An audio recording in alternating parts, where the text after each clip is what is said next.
Jika bakal salam nasional Pekik Merdeka diusulkan Otto Iskandar Dinata dipopulerkan Soekarno. Pekikan Merdeka tentu sering sekali dilantangkan oleh segelintir orang, baik dari tokoh, politikus hingga masyarakat biasa. Bagaimanakah awalnya Pekik Merdeka ini menjadi populer di tengah masyarakat? Pada 31 Agustus 1945, Presiden Soekarno menyampaikan maklumat pemerintah yang menetapkan Pekik Merdeka sebagai salam nasional. Setelah proklamasi kemerdekaan, muncul kebutuhan akan salam nasional. Otto Iskandar Dinata mengusulkan Pekik Merdeka. Menurut Iip Diyahya, dalam biografi Otto Iskandar Dinata, oleh Presiden Soekarno pada 22 Agustus 1945, di Keramat diadakan rapat Badan Pembantu Keluarga Korban Perang BPKKP yang dihadiri oleh semua Dai Danko dan Ketua BPKKP dari tingkat keresidenan. Informasi itu, kata Iip, dikemukakan oleh Sutisna Senjaya dalam harian SIPA tahunan pada pengunjung September 1950.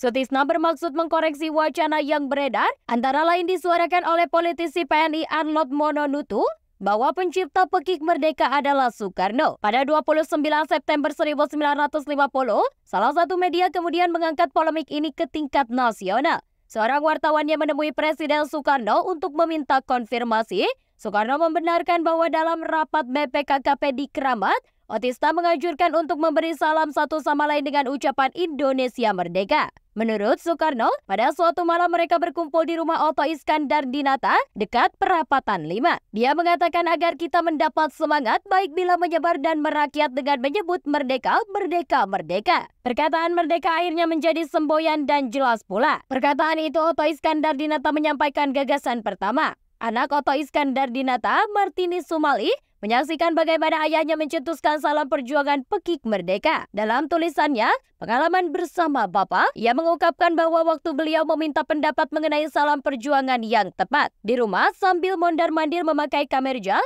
dengan mengepalkan tangan Bapak meneriakkan Indonesia Merdeka. Tetapi karena dirasa terlalu panjang, akhirnya disingkat menjadi Merdeka. Itulah salam perjuangan yang dikenal sampai sekarang. Penjelasan lain tentang lahirnya Pekik Merdeka terdapat dalam Ensiklopedia Politik 1955, karya Tatang Sastrawirya dan Haksan Wirasutisna. Disebutkan bahwa Presiden Soekarno mengadakan pembicaraan dengan Otto Iskandar Dinata pada 19 Agustus 1945.